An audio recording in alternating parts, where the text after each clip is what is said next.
Are you at sea? No, We need to get on with the podcast. And you are going to come up with some ideas. that doesn't sound like me. You've done nothing again. No, it's not that I've done nothing. I've put a lot of thought and care and attention into it, and I was thinking that it would be great to do an episode about the TV shows that we watched when we were younger. Okay, well, how does that fit into our podcast about attitudes towards aging? Does it have to? Well, that is the premise of our podcast. Since when has that been an issue? What if we chose episodes that show how aging was depicted back then? We could even show how pop culture has helped change society's attitudes towards aging. That actually sounds like a podcast. Sounds like a lot of effort. CJ, your research is just going to be watching TV.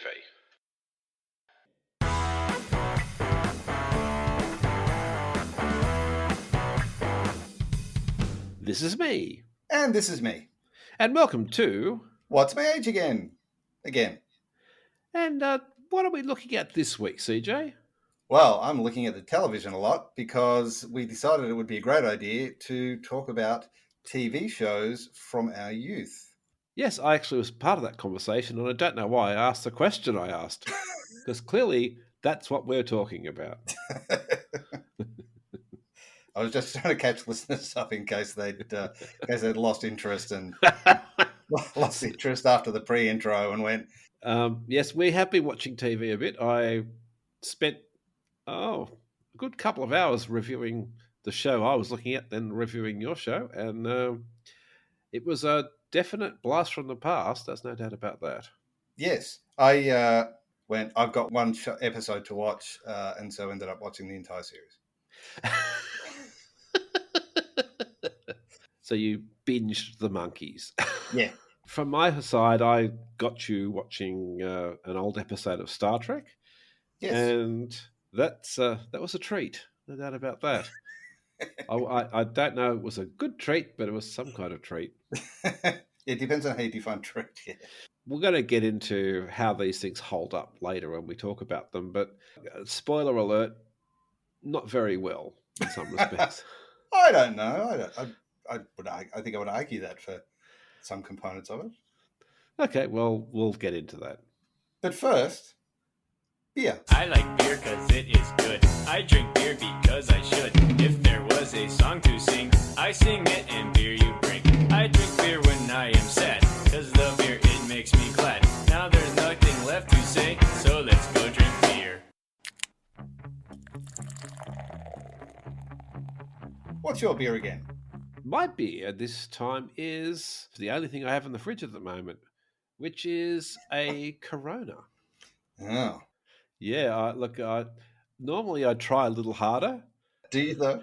Well, I've been trying harder than I used to. I mean, you got to admit, it's better than the days of Aldi beer or Qingdao. Barely, but Anyway, I have a Corona, and it's fine. What I thought I would look at, though, because I remember in the dim, dark days of COVID, when everyone referred to it as the coronavirus. yes. There was very much I wonder how that's going to affect the sales of Corona. Well, I thought I'd have a little look at that.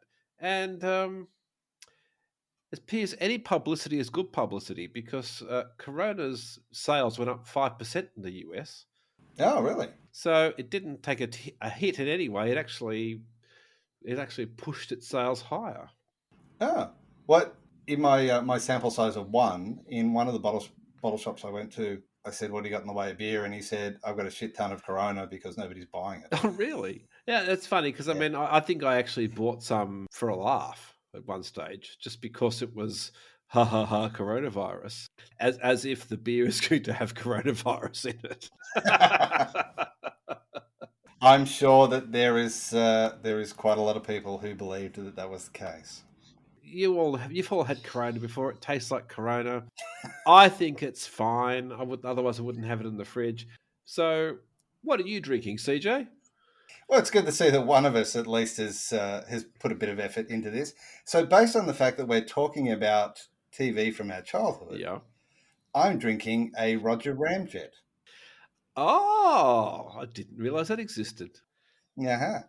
So that's because you drink Tsingtao and Corona. Roger Ramjet is a bourbon barrel aged stout Right. from Boatrocker. It's one of the first bourbon barrel aged stouts that I discovered kind of back in Okay. 2015, Way back when. 2014, something like that. Yeah, maybe even been one of the first ones that was kind of done in Okay. Australia or something. Disturbingly, I can actually sing the entire Roger Ramjet theme song. I think I probably could as well. I'm not going to, because And nor will I, but I'm sure I could. yeah, which is quite disturbing. It's also, if you think about what it was about, it's essentially a guy going, "I'm feeling a little bit weak. I'll have this super energy proton pill that will give me the strength of 10 men." And they wonder why people from our generation have issues. Yeah, exactly. So the 2022 Roger Ramjet is a bourbon, as I say, bourbon barrel aged stout, aged in Buffalo Trace and Heaven Hill barrels, direct from America, aged for 12 months, where they're disgorged and canned. Disgorged sounds disgusting. Like previous vintages, has a luscious and rich malt base with enough hop character to balance the palate out. Full mouthfeel. She said, it really shows its hand Mouth and head. when consumed at 10 degrees C. The vanillins and bourbons. It's like something that, like if Forrest Gump was watching a movie about bad guys. Or if Milli Vanilli turned to crime. So, Bourbon Barrel Aged Stout, 10.6%, was released in June 2022. Very good. Okay, so we're going to start monkeying around after the break. Since the first flickers of ingenuity, humankind has excelled in civilization-defining inventions and innovations. Lightbulb Moments in Human History takes a playful and perceptive look at how these big ideas have driven humanity's inevitable rise. Enjoy irreverent yet affectionate glimpses into the lives of ancient peoples. Lightbulb Moments in Human History sheds humorous and thought-provoking light on our common heritage. Available in ebook, paperback, and audiobook, wherever books are sold. Lightbulb moments in human history, from cave to Colosseum, can't you see? Anyway, so on with the show, and as advertised, we watched 2 episodes of different shows. What did you watch, CJ? So I watched, which you also watched. Well, I did watch, but yes, at your request, an episode of the Monkees called Monkey versus Machine. So for those people who are going, what the fuck is the Monkees? So let me give you a little bit of background. If you don't know of the TV show, you've probably heard one of their songs. So if you Google the Monkees with 2 E's, not Keey, Kee, you would recognize, I suspect, at least a couple of their songs. The other thing that was interesting about it was, so this is 1966. Was like the whole thing was based around, these were 4 guys who were in a sitcom, but they knew they were in a sitcom, so they were continually breaking the fourth wall. Right. Like everybody's going, wow, oh wow, look at Deadpool. This is what Deadpool's doing, where he's, he knows that he's a character, and rah, rah, rah. That's what they were doing in 1966. And apparently, a lot of the script was improvised, so they would have kind of 10. There was a half-hour episode. They'd have 10 minutes of script, and then they'd improvise the rest, and was generally running short. And so it became this running gag where they would just do like an interview with one of them, and they would go, "Yeah, well, we're a minute short again." So somebody off screen would interview Peter Talk for a minute. So I thought it's not only interesting from a TV show when we were younger perspective, but also it made me think this is probably something that shaped a little bit of the way that of things that I find funny and my humor, and the massive level of unpreparedness and. Fair enough. I mean, look, I was watching it and I was thinking how sort of Pythonesque it was, how absurd it was. I was surprised because I thought Americans didn't get that. And yet clearly this predates Monty Python, Yes. and it's quite crazy in that way. And there's lots of weird shit happening that obviously can never happen, and like the fourth wall breaking and all that kind of stuff. But also just anything in the story was just weird. Yeah, it was. I think it was kind of like the big thing of we need to do, because it's for the the hip crazy young kids of the 60s. We need to do something different and turn everything on its head. It's listed in IMDb, so it ran from 1966 to 1968, and in IMDb it's listed as the misadventures of a struggling rock group. It actually did quite well. It won like 3 primetime Emmys at the time. They only did 2 seasons because when it came to be renewed for the 3rd season, Monkees said, we don't want to do it as a half-hour sitcom type thing anymore. We want to do it like an hour-long variety show. And we'll have like different artists and stuff like that. And NBC said, no, it's either this format or we're cancelling you. And the Monkees stuck to their guns. And that's why there's only 2 seasons. Although in 2 seasons, how many episodes do you reckon they did? Oh, I mean, those days they did longer seasons. I mean, maybe 40 episodes. Close. 59. So Okay. in the first year, 31. In the second year, 26. So the Monkees itself was inspired by the movie Hard Day's Night. So the producer saw it and went, we should do something similar to this. And so put out a call for 4 people to come and play 4 insane musicians. I think Charles Manson put out the same ad at one time. So they got 4. Davy Jones, who was a English guy who used to be a jockey. All right. Unsurprisingly, Peter Tork, who was the bassist, who was the dumb one. He was apparently in real life was the smartest one of all of them. Oh, okay. But they'd been allocated, this is what your character is, and so he was the dumb one. He was actually a highly skilled musician, like multi-instrumental musician, and he was recommended by Stephen Stills from Cosby, Stills, Nash and Young. Oh, okay. Because he does have. I mean, I always assumed, because I watched it as a kid, he was the goofy one. I assumed he was like the Ringo kind of character. Well, yes, that was kind of his. That was what he was based. His thing was based on. Then there was Mike Nesmith, who part of his claim to fame was his mother was the one who invented liquid paper. I have a vague recollection. Going back to the Charles Manson thing, that there was something that Charles Manson did that was vaguely he killed a lot of related people. No, before that, it was vaguely related to entertainment. He auditioned for something. Oh, he's on a Beach Boys record. Oh, okay, that's what it was. Yeah. Okay, couldn't remember what it was. Okay, so I'm thinking maybe he auditioned for the Monkees. He was too crazy. That swastika on your head.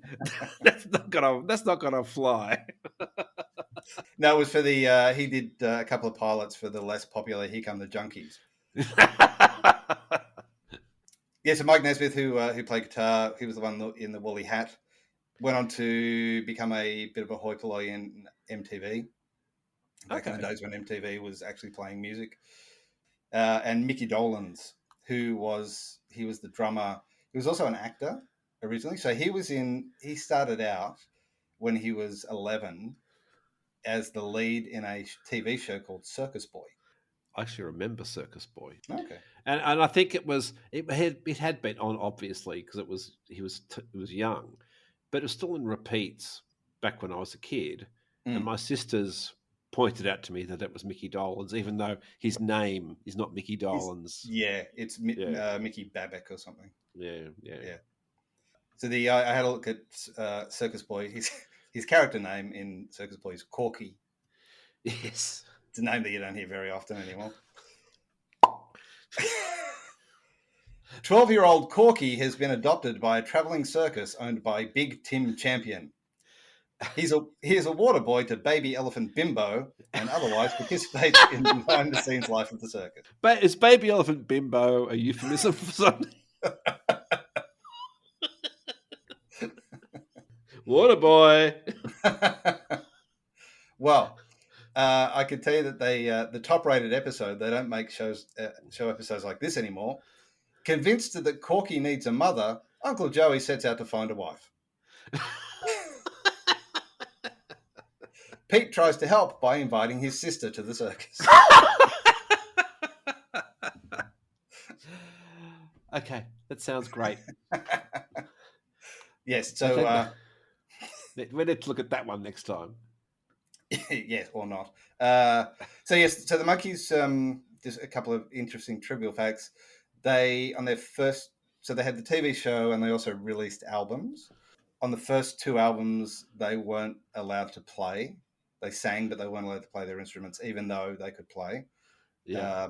And then they had a bit of a like a thing of A tanty?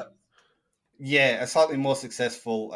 This is what we want than they had with NBC for a third series, Right. and said like we want to play, and so they let them, and they went on to go from there because they were quite good musicians. The series ran from 66 to 68. They had a resurgence in the 80s where they toured and they recorded 4 more albums. I did not know that. Yeah.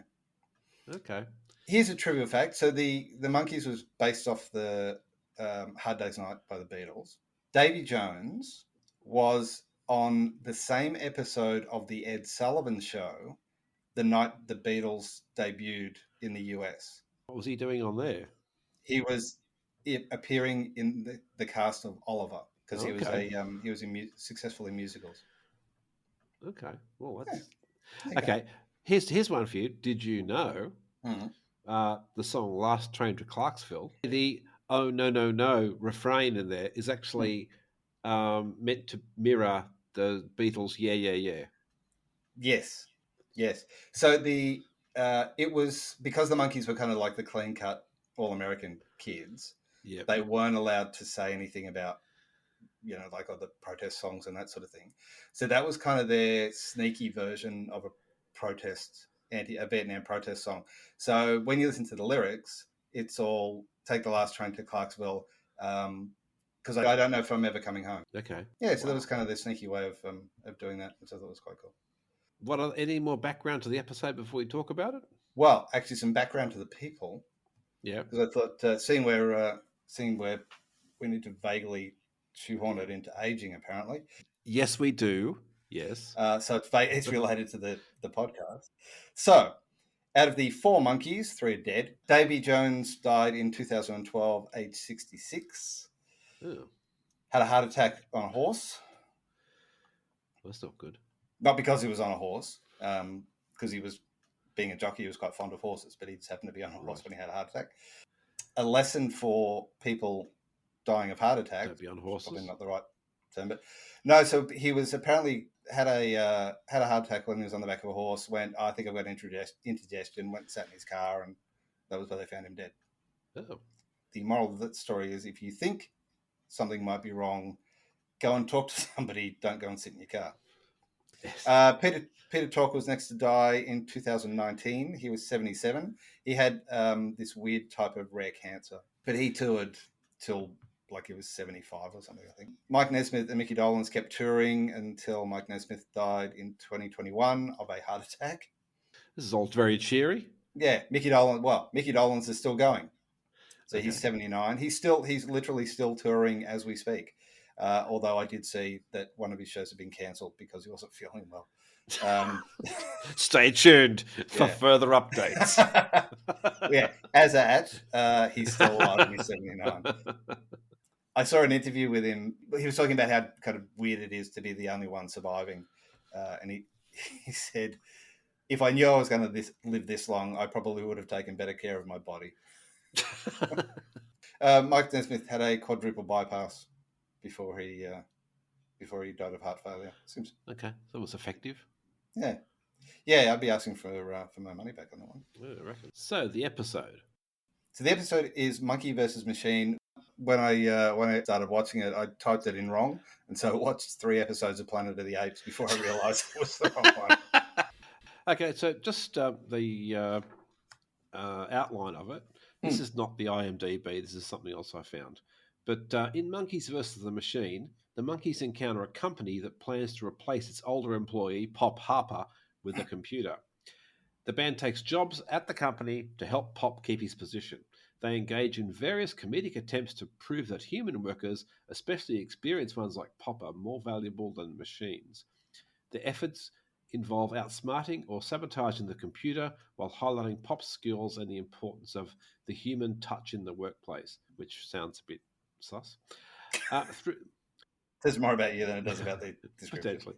The Monkees challenge the company's ageist and technology focused policies, ultimately aiming to save Pop's job and show that people of all ages have value in the workforce. Now, I think this is a very glowing kind of.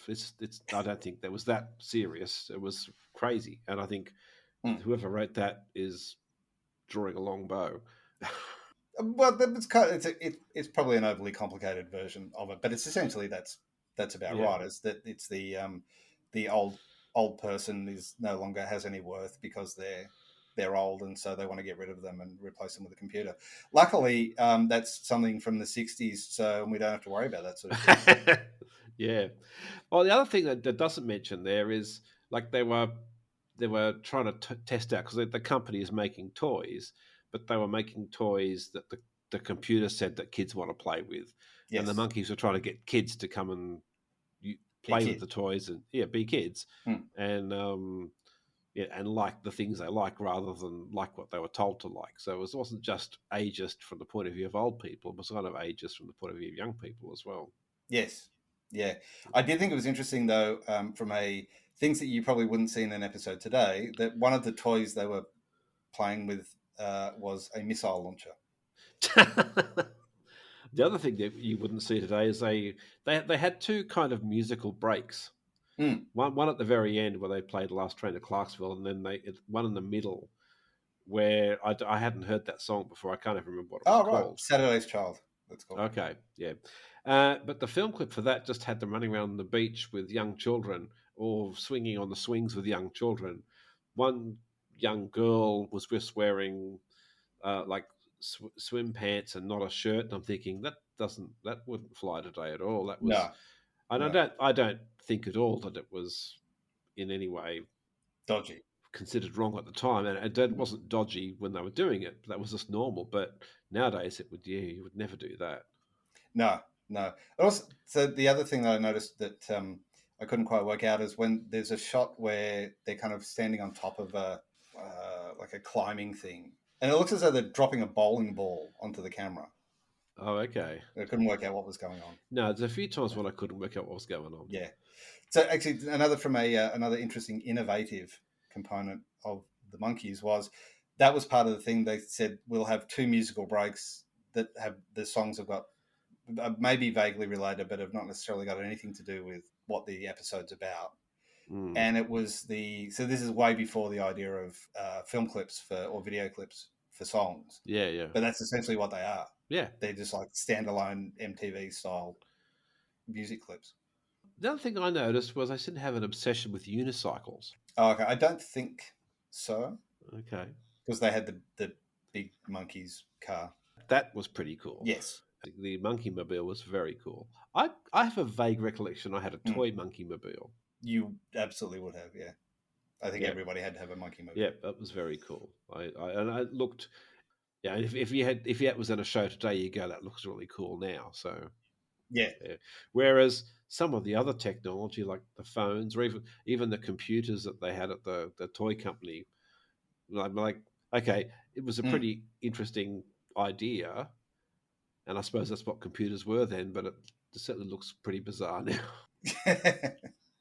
Although I will say the opening exchange of where the computer says, "What's your name?" and he says, "What?" And he's like, "Name is what?" He's like, "What's your first name?" He's, "Not what, not what." And it was like, this is like ChatGPT or Copilot. Yeah, I like the part when Mike Nesmith comes in the second time and bamboozles it, and it's one of the questions is, I think it asks him, sex, please? Oh, yes, women, thanks, or something like that. Okay, that's a bit out there. I thought that was a bit risque for an American TV show of the '60s, and at a time when Yes. Barbara Eden wasn't allowed to show her belly button. I mean, yeah, Hmm. that seemed like it was pretty full on. The thing I also thought was interesting, well, and it happened a few times. A lot of the sort of things they put on the screen, like a bit like the Pulp Fiction square. Yes. They didn't actually draw it like that, but it was basically things. Yeah, all these cards going over the screen and squares and words and shit. Yeah, and we kind of referencing kind of fourth wall Yeah, referencing what yeah, was going on. definitely. Yeah, it was very innovative as a show, I think. Slight spoiler alert for the next episode we're going to talk about, which is a Star Trek one. But I thought the Monkees one seemed a lot more modern. The Star Trek one looked very old fashioned, I thought, whereas the Monkees, I don't know whether it was the way it was filmed or what, but it just seemed very contemporary in some ways. Just the look, not necessarily what they were doing. That didn't seem Yeah. super modern, but it had it was the production values or what, I don't know. Anyway, that's my take on it. Yeah, true. Apparently, it was remade at some point with other people in it, and it was a massive Oh, I flop. can imagine. Apparently, the original pilot has the distinction of being the lowest rated pilot ever, and then they recut it and became the highest rating of the time. Oh, okay. The things that I thought interesting from an age perspective was the fact that the old guy, his name was Pop. Yep. I think, as with all older men who had any kind of inventing background, he seemed to be German. Okay, yeah. Which it seems to be compulsory for any of that sort of stuff. But he would have been, like, looking at him, he would have been like 60 tops. Yeah. He was probably a Nazi war criminal. It's actually, you know, it probably goes down to, because that would have been the time that NASA and Werner von Braun and all that kind of stuff, they were bringing Nazis over to be boffins. So maybe that's exactly what he was. Yeah. Well, he was clearly a failed Nazi, because he was very much about you have to bring the children happiness. It wasn't about business and making money. It was about building happiness into toys. By invading Poland and firing rocket launchers. Well, see, interestingly, he wasn't the one who was inventing rocket launchers for them to play true. with. No, he was a happy Nazi. He was inventing what turned out to be a boomerang. Yeah, exactly. It made me think it's like Back to the Future, where it's like, well, let's pretend that Marty invented rock and roll, and instead of Chuck Berry, it's like, yes, monkeys invent the boomerang and call it the monkey rang. I think this is pretty deep in the meaning of this. It wasn't a deep meaning, but it was buried deep. The fact that it was the young people trying to help the old guy to fight technology. Yes, yeah. Particularly at that time when the young people were like, the man's trying to keep us down. And No, I think he was just it was like the young people against the establishment. The guy who runs the company is an imbecile, and the guy who's doing all the main antagonist is just a massive cunt. But like, I think the old guy plays the role of the friendly old grandpa who just wants to help people out. Yeah. So he was that kind of foil. Yeah, I thought it was funny. The boss, who's an imbecile, he was behind a desk, and behind him was the portrait of his father, who looked exactly like him. It reminded me of Flying High or Airplane. IT crowd. That too, yeah. But I thought it was interesting that the other guy, whose name I forgot to write down, like, he literally said, "He's old. I want to fire him." Yes, yeah. Because he's old and out of touch. Technology is the way. And yet the technology was flawed. But having said that, the old guy who invented the boomerang, it wasn't what he invented. It was only accidentally that the Monkees sort of turned it into a boomerang. They were trying to get rid of it. And yes, true. That wasn't how it was meant to work. Having said that, when he first came in with his toy, it's a thing with 3 different colors, and you could turn it downwards or you can make it a spiral. It's like, no wonder they're firing you, you fucking idiot. That's terrible. Like, you should have give them a packet of sand or something. It's probably going to be more interesting than that. The other thing I thought was that held up well, aside from the entire plot line of businesses screwing people out of as much money as they can, doing whatever it is they want to do, and the march of technology taking over human jobs. But the whole scene around where the imbecile owner is going, oh, but the toys keep breaking. And he says, yes, that's right, because if they keep breaking, then they have to buy more. Planned obsolescence makes us more money. Yeah. I was like, oh, shit. People don't change very much at all. No, definitely not. So my takeaway from this is so I think it holds up. If you took that script and just put it into a show today, it would still be just as relevant. Yeah, and I think particularly with the AI sort of stuff. I know what I was going to say. No women, except for the small female child who was topless. No, there was the like the mothers who brought the children in. Oh, yeah, okay. Yeah, okay, that's true. Yeah, yeah. Yeah, I forgot about that. And there was a secretary at the beginning. Yes. But they were all mothers or secretaries. They weren't anything else. Yeah. But I mean, there weren't many parts in it. No. And I guess the only other people other than the monkeys and the nice old man were all guys who were dickheads. So Or computers. yeah, I do think it held up pretty well. There was some of the humor was a bit like each one of the monkeys when they say they all dressed as children at one point to test the toys, and each time they came in, they would kick the guy, and I'm like, I thought that was great. That was one of the funniest bits. I was thinking, oh no, that to me that was like, oh, okay. So yeah, I definitely think it was production values wise. I think it held up really well. They could even put it on TV now, and people will probably still watch it. So that wraps up the Monkees. Let's take a break and then come back and we can talk about your episode. Not your episode, the TV show that you watched. So the show I chose to look at was from 1968.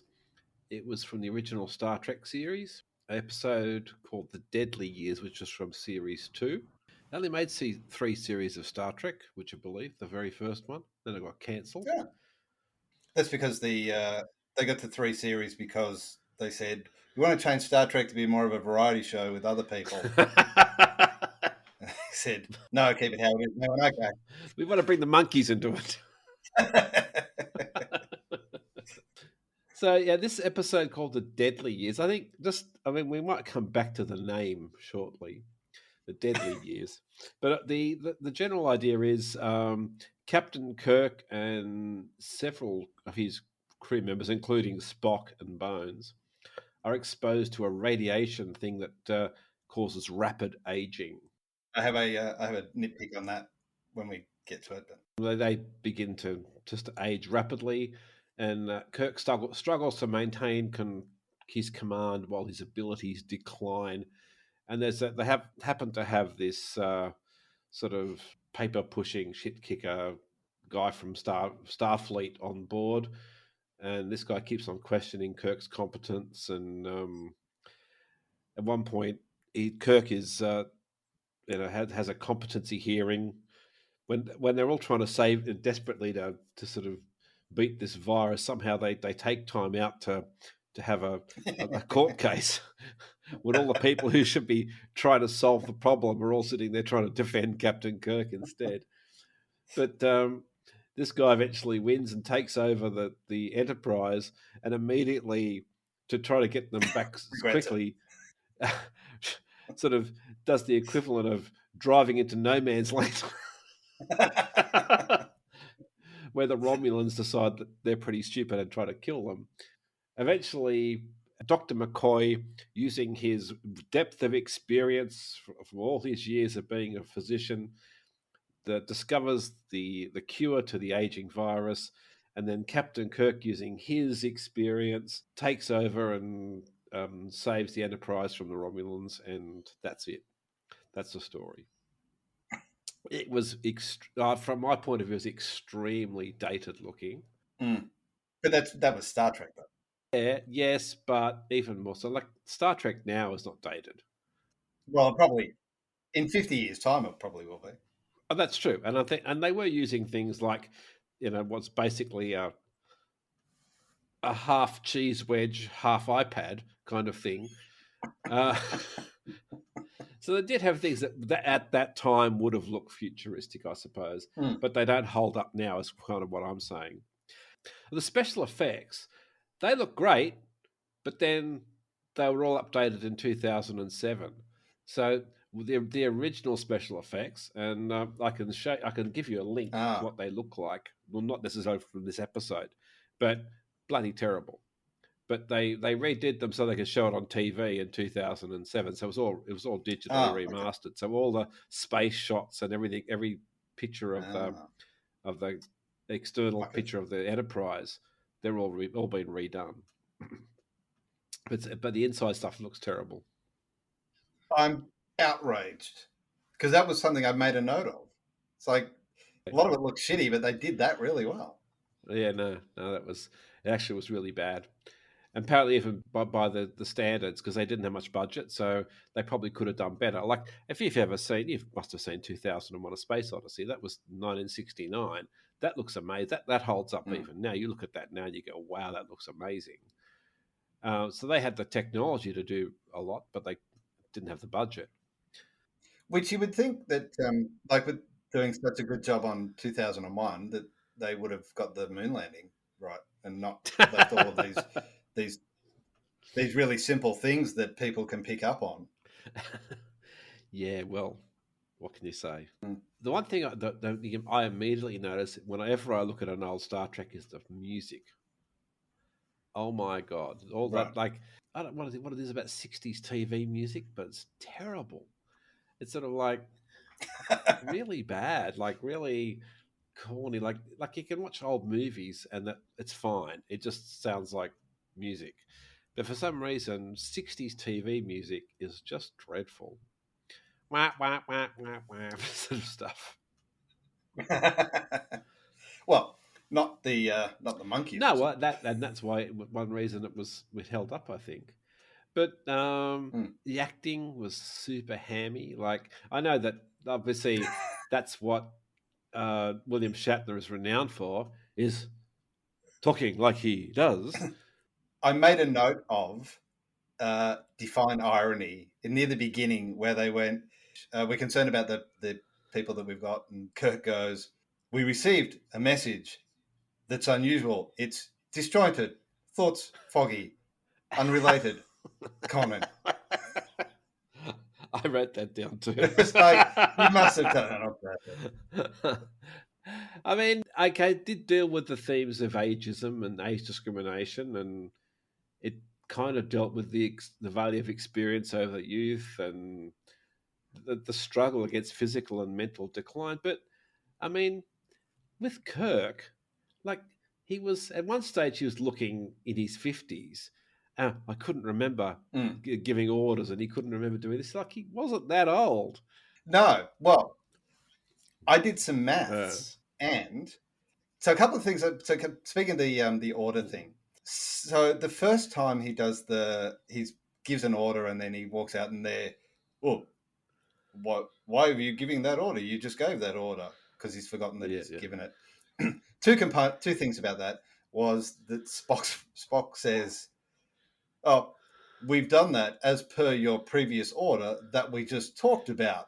And there's always, like, for every sentence, you expect him to go, "You idiot." That's usual. That's not even in this episode. But I heard that and I went, I don't remember him saying that. So I went back and watched it again. He didn't say that. He didn't give that order when he walked in. No. So I don't know where that came from. That's more their problem. Yeah, but they kept on doing it. That was an ongoing thing. They kept on saying, but you've already done that. You've already done that. They were gaslighting him. Even when they started to go grey, just greying, they were like showing signs of physical and mental deterioration far sooner than they should have. Yeah, it was like they were just like increasingly collecting ailments as they supposedly got older. Oh, I made a list of it. Okay, let's compare lists. He's got memory problems, hearing loss, random aches and pains, arthritis. He limps. He's greying. He's a mental vegetable. I think I actually say those words. His eyesight's failing. He's tired. He's irritable. He's doddering, and he's sleepy. They're all the things he is, and probably more. They're the ones I wrote down. Then I got to the point where he just gave up. The other couple that I got was that Spock was too cold. Oh, that's right. So to keep turning the thermostat up. The other thing that I didn't understand was that like I'm no expert on Star Trek, but Bones, as he got older, started becoming Foghorn Leghorn. I wrote those exact words down. He's aging, Jim. I say he's aging. I said, boy.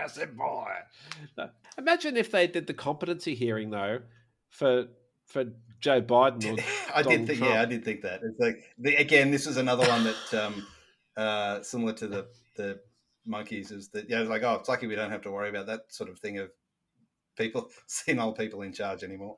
The thing that I did think with the competency hearing, though, they could have saved themselves a lot of time and effort because one of Kirk's biggest problems was he kept forgetting things. So they could have just told him that they had it. And he was so paranoid. That was the other thing I didn't mention. He became super paranoid. Everyone was out to get him. It's like, okay, so you're also becoming like mentally unbalanced and Yeah, it was the whole like being in denial of like I'm not old. Then he has the weird. I didn't really understand the weird thing with the. Well, I didn't understand the weird thing with a woman for a start. oh, that was weird. I got notes about that, but go on. But where he's kind of got he's wrinkly and he's grey and he's I think it's after the competency hearing that he's been found not competent. Yeah. He looks in the mirror at this old guy looking back at him and then turns to her and says, "Have I gotten older?" Like what? Well, see, at one point, Your eyes are going as well. she turns up and out of nowhere, and this is at the very beginning, and it just transpires that they were engaged once. So she obviously liked him when he was young, and then they went apart. She got remarried, and whatever happened to that. I think her ex-husband was an older man, but apparently, Yeah, so he was 26 years older. yeah. Than her. But then at one point, Kirk starts to age, and she becomes attracted to him again, and it's this whole sort of. I loved Kirk's line of are you trying to give me love or a goodbye present? It's like, yeah, they don't run like that. I mean, Viagra wasn't invented in those days, but if Kirk, he didn't need it. Two comments that Kirk came out with that I thought was quite good was the when they first discover the people on the planet. It's like total senility, and then Bones diagnoses them as suffering from extreme old age. Every time he died from extreme old age, Jim. I say he died from extreme old age. The other, so I was saying before with the maths thing, where I did the maths. There's a couple of issues I have with this. Yep. So they said they're aging 30 years per day. Yes. Well, it doesn't take long for them to die. Well, they said they've got about, so it will probably we've got about a week that we can survive. So working on the principle that they're having weekends off, and they're probably about 30 now, so they're going to live to about 180 based on that, which means which would make sense because then Dr. David Sinclair's the first person to live to 150 has already been born. Yeah, it was Captain Kirk. Yeah, well, it makes sense that they were living to 180 then. But if they were living to 180, then they shouldn't have been aging as quick as they were. And that one woman dies within a day. Yes. One woman dies. Also, that was when she first goes to Bones and says, "I'm worried, doctor. I seem to be losing my hearing." And he goes, "Don't worry, it's probably nothing." That's not the time. That's the time to whisper. As far as if it holds up, it doesn't hold up At all. No, I mean the production values. No, I mean compared to the Monkees, which I thought was really good, this doesn't look good. It was it's so incredibly 60s looking, like the hairstyles and the mini skirts and all that kind of shit. Even though Star Trek was notoriously enlightened for that time, like they had a bridge crew where there was a Japanese guy and there was a Russian guy and there was a black female on the bridge. Like this is a big deal. And an alien. And an alien. It was still like they were still mostly men, but also now this is obviously not in this episode, but in the original pilot of Star Trek, when before there was Captain Kirk, there was a guy called Captain Pike, and it was played by Jeffrey Hunter. And there was a character called Number One, who was a female second in command, and that was one of the biggest problems with that. It was they said, well, we'll do another pilot, but you can't have a female in command. No one's going to buy it. But even then, there were during the episode. I watched the episode not that long ago, and there were all these cracks about her being a woman, and that kind of stuff. It's crazy. So even though it was enlightened for the time, it still isn't compared to now. Now, definitely not. But back to the time. Well, they're aging, 30 years per day, and they spend an entire day having this competency trial. Well, here's the other thing is that at no point did they seem to go to sleep. So to me, the whole thing took place in a day. Well, there was one woman, I remember I think the one who died didn't want to go to sleep because she didn't know what she'd wake up to. Yes. Yeah, but then Kirk says, okay, don't worry about it then, get back to work. So that to me goes, okay, so this has all happened in, like, nobody's gone to bed yet. Despite the fact that they keep dozing off. One of the funniest things, and at the very beginning, and it turned out to be a plot point, was they land on this planet, and Chekhov finds this desiccated corpse and squeals like a little girl and goes running around crazily, like, Captain! It seemed like a disproportionate reaction for somebody who's been in Starfleet for a while. It did, and then it turns out that was why, because he was the only one of the people who went down to the surface who didn't get sick, and it was because of the adrenaline running through his veins. It was funny; it was so obvious at the start. What I also thought was it's like what was the cure for radiation sickness, and they came out with some like blah blah blah name, and it's like technobabble. Yeah. It's like, but before that, they used adrenaline, and then that was banned when they brought in this new thing. So, yeah. Let's use that thing that didn't work before. Oh, it works. Yeah.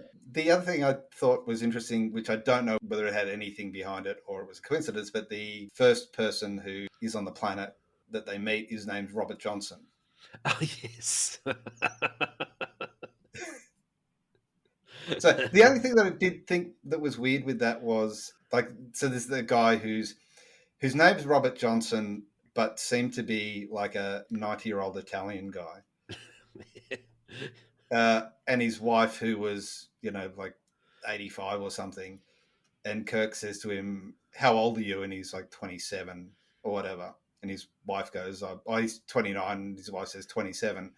Did neither of them go, not looking well for, yeah. I thought the same thing. I thought that, like, didn't you just look at the other one and go, yeah, even if you didn't realize yourself. But yeah, I noted the whole thing when they died, because everyone who was on the planet died pretty quickly after they got back on board the Enterprise, and when Bones said, "But they died of old age, Jim," it's like you couldn't say something that's slightly more technical in it. Yeah, natural causes. That was its natural causes. They died of old age. Yeah. So, at one point, in the hearing, they asked the computer to estimate Kirk's age. Yes. Yeah, I've got that. And it said something but like between 64 and 72 or something. 60 and 72, yeah. And he was acting like like 90. Yeah. A number of times over the course of our podcast, people are giving advice to people who are over 50, and it sounds like they're giving advice to people over 100. It seems to be a really common thing that people just overestimate or underestimate, as the case may be, the abilities or competency of people who are older. Because if you were like thinking about if they're aging 30 years a day, then the first time Kirk supposedly, when they gaslight him about he'd forgotten he's given an order, he would have been the equivalent of 50. Yeah, exactly. And he's kind of wrinkly and grey hair, and then so he would have been like 55, the equivalent of 55, when he suddenly developed advanced arthritis. Yeah. I mean, yes, I think people seem to look older, and we've had this discussion before where people looked older in the past when they were. Like, I don't know how they dressed or whatever, but my grandparents at 50 looked like they were 70. But Yeah. I don't know. I don't think they acted over 70. I hope not. Yeah, I just thought they kind of went, let's roll out all the stereotypes, They really did. including the chewing motion and the licking lips thing. Yeah. But the makeup didn't really stand up either, I don't think. No, I don't think the remastering helped that. I was going to say with Chekhov, because Chekhov was the only one who wasn't getting older, and so they kept running all these tests on him, and there was this running gag through the whole thing of this one hurt, and he's like, it hurt last time. This is my favorite line. My favorite line of the whole thing was when he said about all the tests. He's like, "I'll live, but I won't enjoy it." The kind of overall thing of the episode was when you're old, as soon as you start to get old, you're incompetent and you need to be removed. Yes. Which now I think about it is probably not that bad, not that bad an idea. Well, there's a certain point where that's true, but I think the other thing was and I don't think it was actually as explicitly shown as it could have been. It was Bones's recollection of ancient sort of medicine, knowing about the adrenaline, and then Kirk's sort of innate kind of ability of fighting the Romulans. That the experience and knowledge and age was worth it. Yes, but for 99.9% of it, it was the opposite. Yeah, he was the I'm just an old country doctor. I say old country doctor. So yeah, this definitely wouldn't stand up today. If you couldn't, it would be laughable. It was pretty. This was pretty laughable as it was. I mean, I reckon you could easily update the Monkees one, and it wouldn't take much, and it would be still okay. But the Star Trek, bloody hell! In fact, there is an episode of the Next Generation, which is almost the same thing. Bunch of people become old, and I think that I think they plagiarise themselves quite a lot in the Next Generation. Oh, it worked once before. But yeah. So I was just looking up the why was the so it doesn't explain why Dr. Janet Wallace, the woman who likes old guys, was on there. But Kirk says when they had the thing, and he says they had the meeting in the beginning, and he says to Bones, "Go and check out what's going on." And he turns to her and says, "You're an endocrinologist. Go and you'll be able to help out with that." So an endocrinologist is a medical specialist who treats people with conditions that are caused by problems with endocrine glands and hormones, such as diabetes, menopause, and thyroid problems. Very helpful. So I think the Monkees' portrayal of older people was better, certainly, than this portrayal of older people. Yes. Although, I mean, having said that, there's one older guy in the Monkees who was nice, and the other two sort of establishment guys. One was a moron and one was a bastard. So, but they were kind of middle-aged old. That's whereas true. The Pop Johnson, or whatever his name was he was old. Yes, he was like over 60 old. So even the comparison between how old he would have supposedly have been versus how old, like comparing that to Kirk and Bones. Yeah. Like Bones was so old, I was surprised that he hadn't just collapsed in a heap. All of his bones had just either calcified or turned to dust. So I mentioned earlier about the Deadly Years title for that the Star Trek episode, and the only thing I can imagine that pertains to is the fact that they were getting really old and they were entering their deadly years, because it wasn't a year. It wasn't the situation. They weren't in a year of deadliness. It was just they were getting old. So again, that probably comes back to how they view it all. It was like the decline of mental capacity and everything else, and then finally death, I suppose, is how that ends up. And a very positive portrayal of aging, I suppose. And now a word from our sponsor. As I say, Jade, we better record your ad for your new book. Yes, my new book that came out months ago called Colin Doesn't Call the Help Desk. So what are you going to do? So what I thought I'd do is I thought I'd do a reading. Oh, that's all highfalutin. Yes, well, that's what proper authors do. They do readings. Readings. Yeah. Like Charles Dickens. Hear ye, hear ye. Come all ghosts I to... don't think that's not Dickens. Okay. Tis a far, far better thing. It was the best of times. It was the worst of times. All those It things. sounds very, it sounds pretty indecisive. Well, it's sort of the Schrodinger's cat of authors.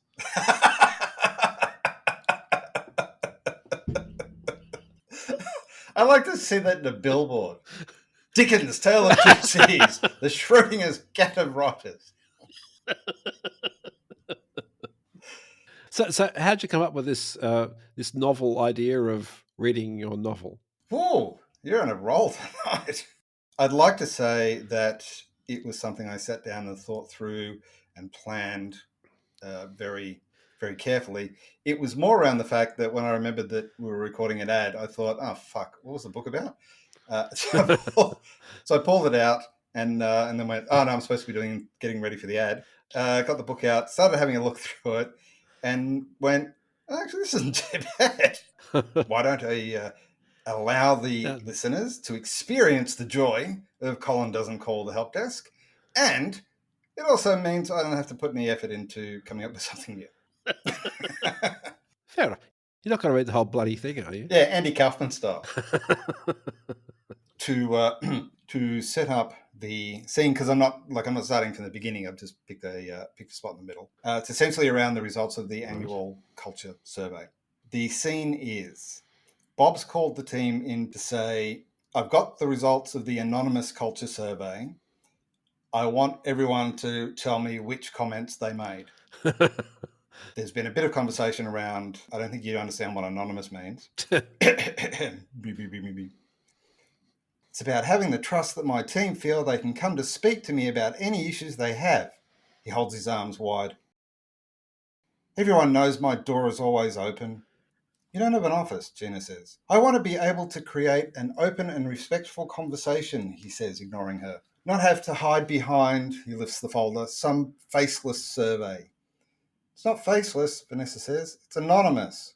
Just to make sure I'm on the same page as you, Graham chimes in, you're encouraging open and transparent conversation with your team by pressuring us to own up to the comments we made in an anonymous survey. You're making it sound worse than it is, Bob huffs. I'm not pressuring anyone.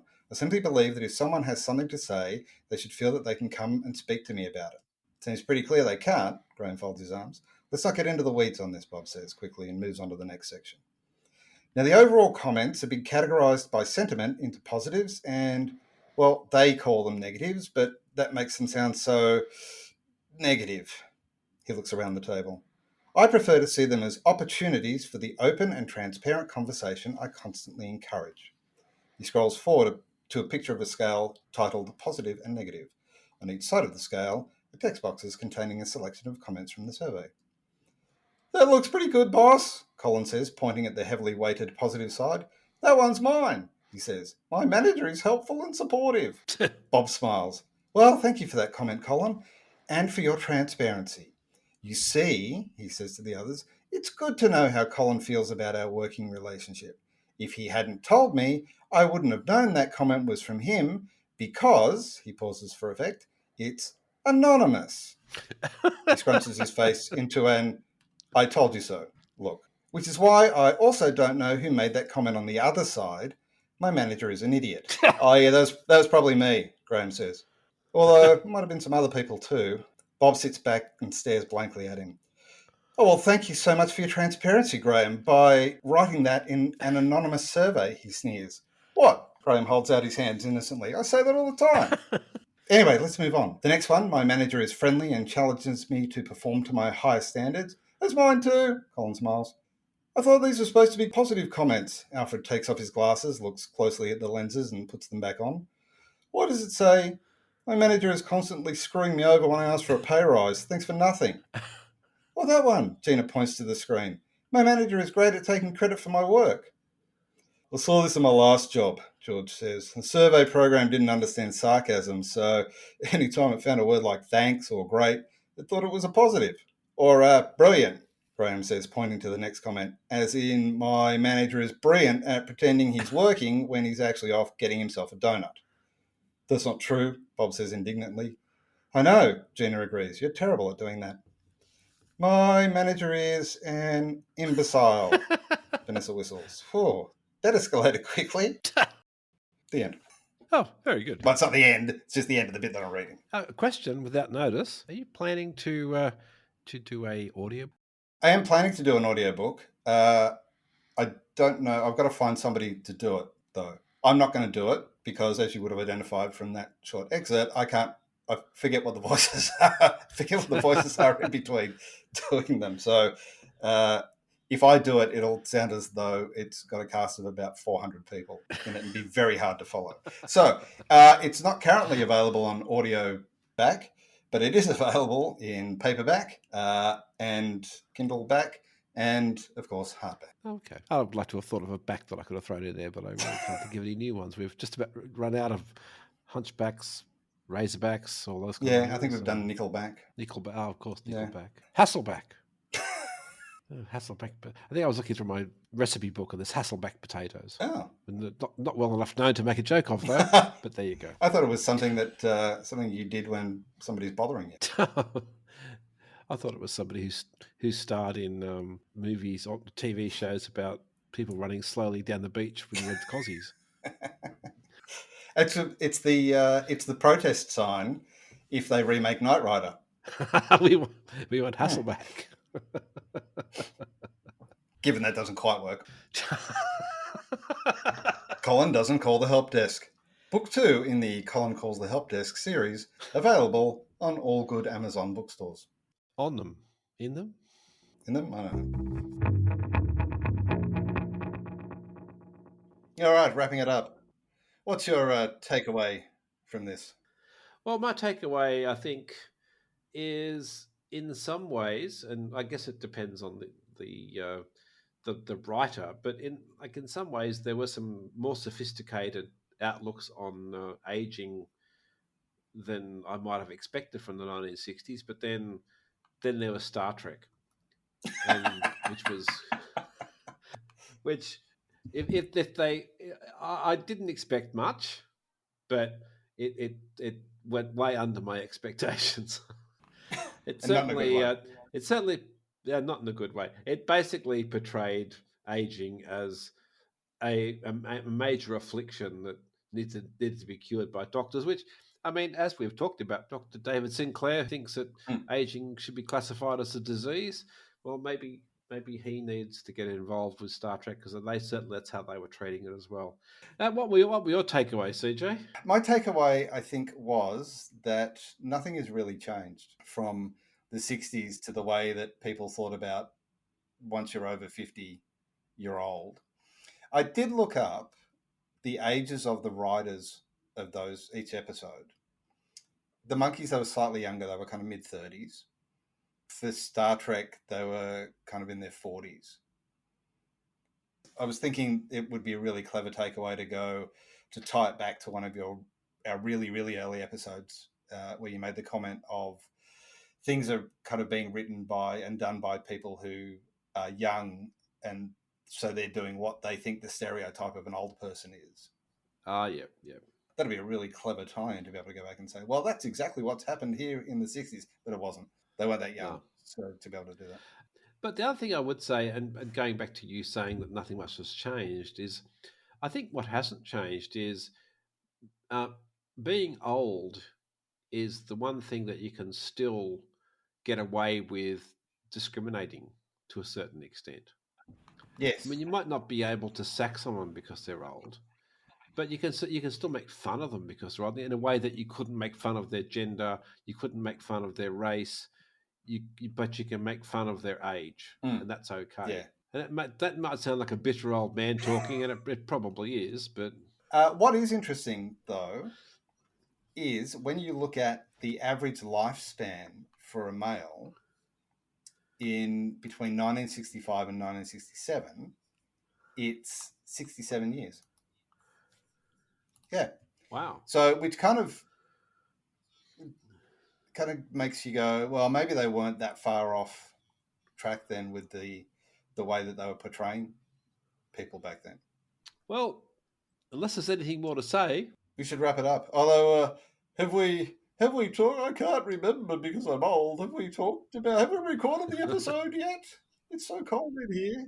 oh, I hope I pressed record. Well, actually, that's probably not that funny. That is quite likely. We have been known to do. So anyway, till next time, say goodbye, CJ. Goodbye, CJ. I'll live, but I won't enjoy it.